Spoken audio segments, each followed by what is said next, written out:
the Suez Canal and ASWAN and their connection to the ancient Greeks. But not only the ASWAN Suez, also ancient Thebes, that was established by the people of ancient Greece from Thebes in central Greece over 2,000 years ago. The people from Thebes of ancient Greece also established colonies in Cyprus and Crete, and they kept those connections, even though the connections of Thebes of Egypt was somehow lessened. This is Cadmus, the ancient Greek who established the city of Thebes. Here he is shown depicting slaying of a dragon. He supposedly lived over 2,000 years ago, and it's at that time that Thebes of Egypt was established. But what about Suez and ASWAN? Many of these ancient names in Egypt are inverted, as if reading from the back towards the front. Suez, if you invert it, is Zeus, Z-E-U-S, or Suez, S-U-E-Z. That is the name of Zeus, the high god of the 12 god of Olympus, the polytheistic religion that the ancient Greeks had. And ASWAN was Nausa, an area of central Greece. Now, the relations between Greece and Egypt have always been very warm. The people have been nourishing deep mutual love, especially the Arabs for Greeks since antiquity, recognizing their nation and qualifications of mathematics, philosophy, construction, culture, thinking at the level of the world's founders of culture. And the course of Alexander the Great, about 330 some odd BC, on their land left inedible marks of worship. The great port of Port Said is Said again inverted, is Dias, meaning Dias or God in ancient Greek. Said is Dias, and is the northern entrance to the 168-kilometer long canal of the Suez Canal. So how fortunate is it that Said's anagram gives the word Dias, or Zeus? Suez is a city of about 500,000 people, where the famous canal ends to its south on its first day of sailing. That was November 17, 1869. And how coincidental is it that the rearrangement of the word Suez gives the word Zeus? That is, the canal. To the south, along the Nile, lies the titanium dam of ASWAN, which cultivates millions of fertile acres in Egypt. Floods are prevented. Hydroelectricity generates 50% of Egypt's electricity needs. Now, how coincidental is it that the reversal of the word ASWAN gives the word Nausa of Greek, meaning nautical ship, sea, etc. And it's recalled for the sake of the myths that the Arabs read from right to left.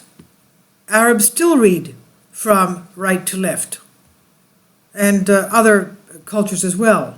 So we would, of course, today read it from left to right, and they would read it from right to left. So instead of Nausa, they would be reading it as ASWAN. Nausa, ASWAN. That's the way it went. Zeus and Said, Dias, and Suez for Zeus. So you can understand how these were all Greek names. And the as far as the this was one of the, yes, okay, one of the unfinished obelisks here is in ASWAN. ASWAN, as we know, is one of the ancient Greek cities, and this is one of the unfinished obelisks there. This is, of course, an aerial view of SUEZ Canal of Egypt, as you can see here.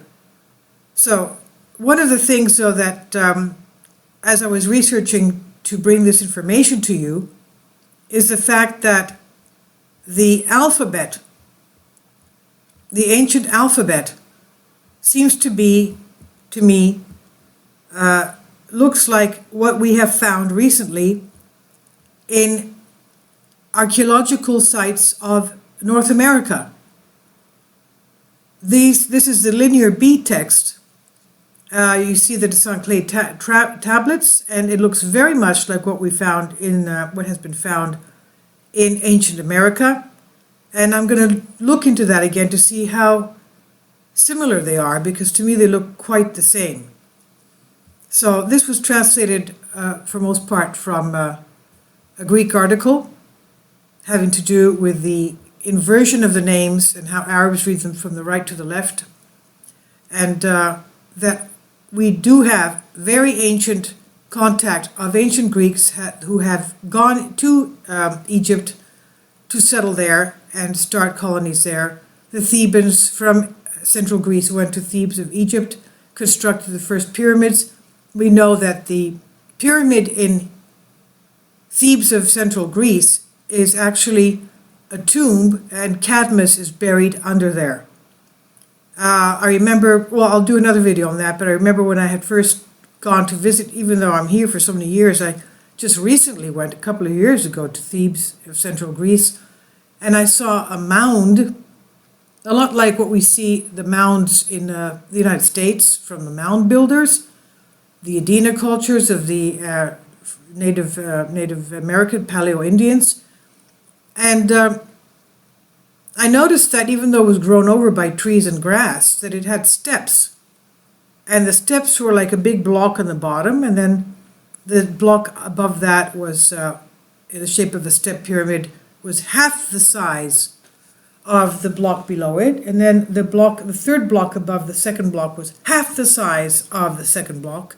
And the fourth block above that step was half the size of the third step. And there was someone with me, and I said, look, as I was driving, it does not seem natural, because it's mathematical, it looks mathematical, that every step going up in the pyramid is half the size of the step below it. That doesn't happen in nature. And it turns out, when I researched it, that yes, it was the pyramid of Thebes, and it's the tomb of Cadmus, the person who established Thebes over 2000 BC.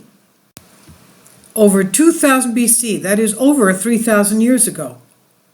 And in looking into some of the information in Wikipedia, the archaeologists found that something happened around 1200 BC that greatly diminished the population of ASWAN from 120,000 to only 40,000, and it remained around that level up to 900 BC.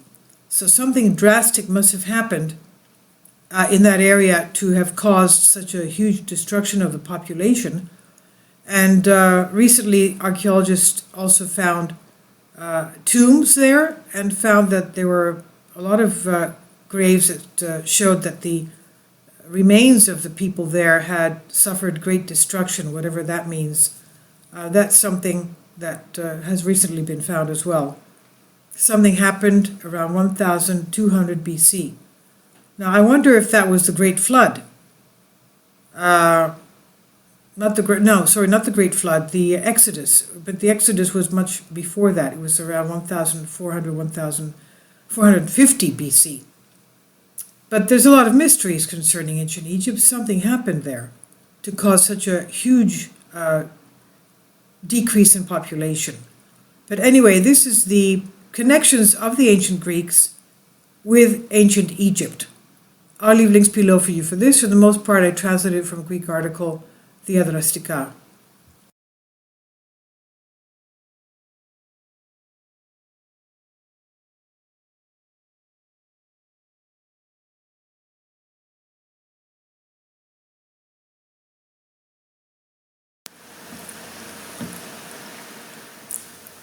If you'd like to join me on my Patreon account, you will hear content not covered by mainstream media. These riveting stories will be based on my research, and I will state my opinions and give my personal insight on diverse and controversial subjects and world events not covered by mainstream media, and not supported by YouTube guidelines. So whatever I have on my Patreon, most of those will not be on my YouTube channel. Please consider becoming a member today. More of the most significant and important videos will be on my Patreon channel.